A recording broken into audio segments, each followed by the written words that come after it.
Okay, gotta ask, how many of us out there actually get excited about budgeting?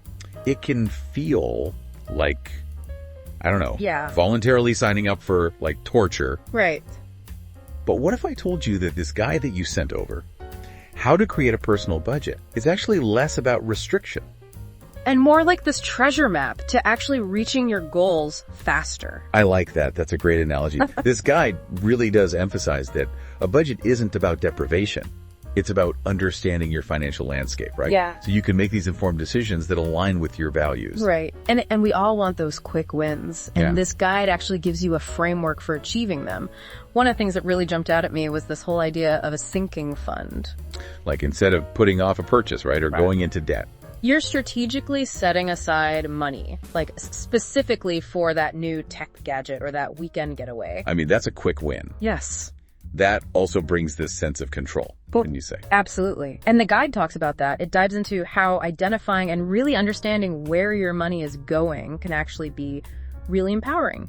Many people are surprised to discover, like, how much they spend on things that they don't even value that much. Oh, tell me about it. Those daily coffees. Yes. But what's so fascinating to me is that the guide goes beyond just like listing expenses. It really delves into how understanding the why behind your spending habits is really key to making lasting changes. And something that often comes up is this whole thing about needs versus wants. And the guide encourages us to really examine those recurring expenses, even the ones we think are fixed.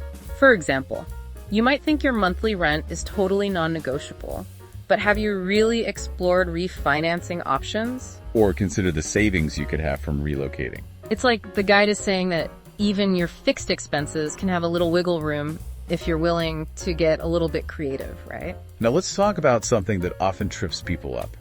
This whole difference between fixed and variable expenses. But instead of getting like completely bogged down in definitions, Yeah. can you give us like a memorable way to understand these two? Think of your fixed expenses as the really reliable foundation of your financial house. Okay. These are those costs that pretty much stay the same month to month. Your rent, your mortgage, maybe loan payments, Okay. those essential utility bills.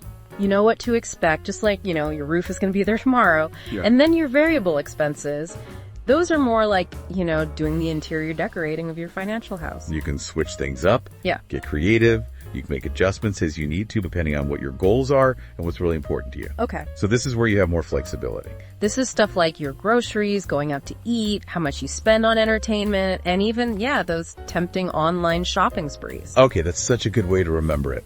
Fixed expenses, the foundation, they're solid. Variable expenses, the decor, Yes. the fun, Yeah. but adjustable decor. Right. Now, the guide talks about how we need to track these expenses.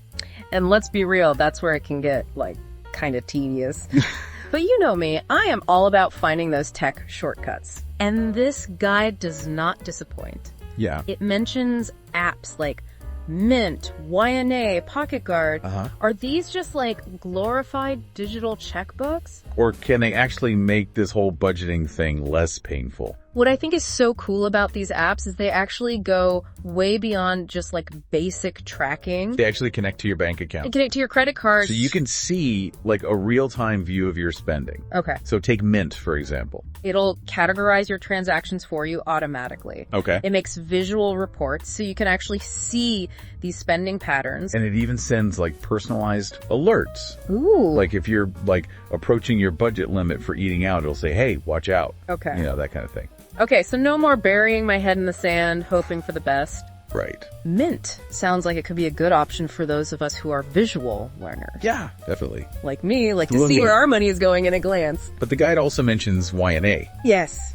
You need a budget. Yes. What sets that one apart? So YNA takes a little bit of a different approach. Instead of just looking at your past spending, It focuses on like giving every single dollar that you have a job. So it's based on this method called zero-based budgeting. which basically means you're allocating every single dollar of your income to a specific category. Okay. Your bills, your savings goals, fun money. You name it. And the idea is that by kind of like intentionally planning where your money is going to go each month, you actually gain more control over your finances. I love that. Yeah. Giving your money a purpose rather than just letting it like slip away. Right. This guide seems to really emphasize finding that tracking method that really resonates with your personality. Your habits. Yeah. Like, for some, it might be a sleek new app. For others, it's that good old-fashioned spreadsheet or, even a notebook. Absolutely. Whatever works, right? Yeah. And it might take some experimenting. Yeah. Don't be afraid to try different methods. Pick them if you need to, until you find a system that you'll actually use. Right. It's got to be sustainable. Yeah. Now, once we have like a handle on our income, our expenses, we've got our tracking method, the guide says, okay, it's time for the big leagues. We've got to actually create the budget. Yeah. And this is where it can feel like we're facing down a math test we never actually studied for. Right. But the guide assures us it doesn't have to be that complicated. Exactly. And remember, a budget, it's not about restricting yourself into a financial straitjacket. It's really about aligning your spending with, what's important to you. What your priorities are. Right. And what I think is great about this guide is it does give you that flexible framework. Exactly.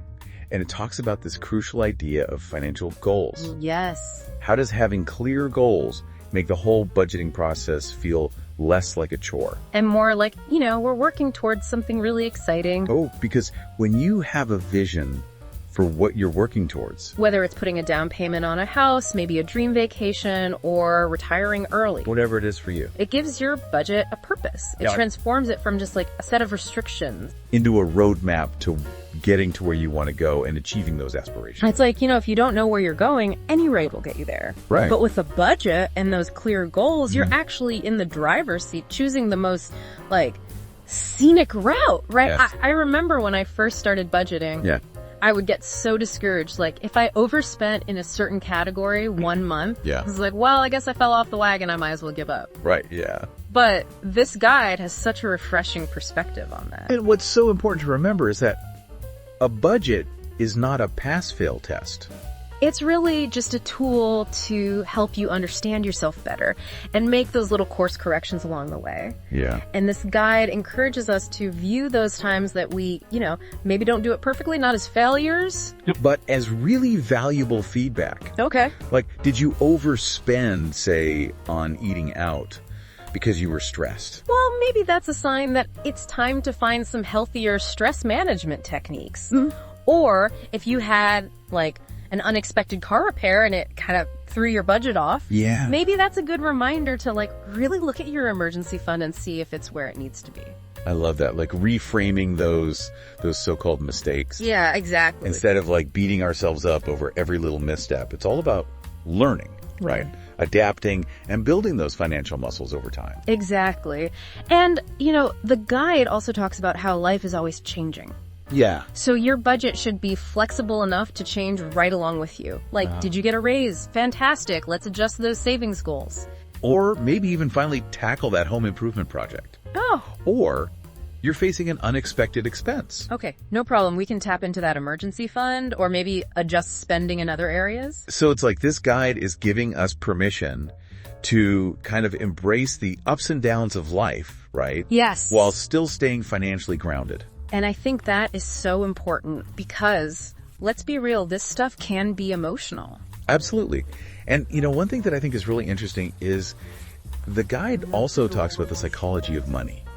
Which I feel like is often overlooked. Yes. It encourages us to be really mindful of our money mindset. And to try to challenge those limiting beliefs that might be holding us back. So it's not just about the spreadsheets. It's not just about the numbers. Yes. It's really about understanding our own personal relationship with money. Right. And how that impacts our decisions. Exactly. It's about shifting away from a scarcity mindset. And moving towards an abundance mindset. Going from fearing money to feeling empowered by it.